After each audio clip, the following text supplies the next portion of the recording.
Today we're going to demonstrate battery replacement for a TS811 ultrasonic monitor. Go ahead and get the screws out. We're going to flip it upside down. Before Phillips head screws. One thing to note, there is a sticker covers one of the screws. It says warranty void if removed. However, if we've sent you a replacement battery set, you are authorized to go ahead and remove that sticker. One thing to note as you separate the base from the monitor is the rubber gasket. You want to be very careful that it doesn't become dislodged. Then of course inside of the unit you can see the 4 C cells. Go ahead and remove the old batteries and insert your replacement batteries.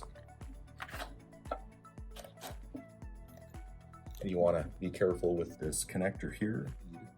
Give you another look at the top side. It is keyed.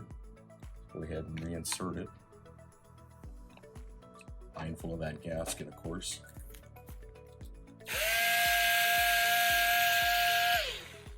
Retighten the screws. Be careful not to over tighten. You can strip them out. It's going to hand tighten at the end there. You should be all set. Be sure to let the TankScan support team know to verify transmission to the web portal.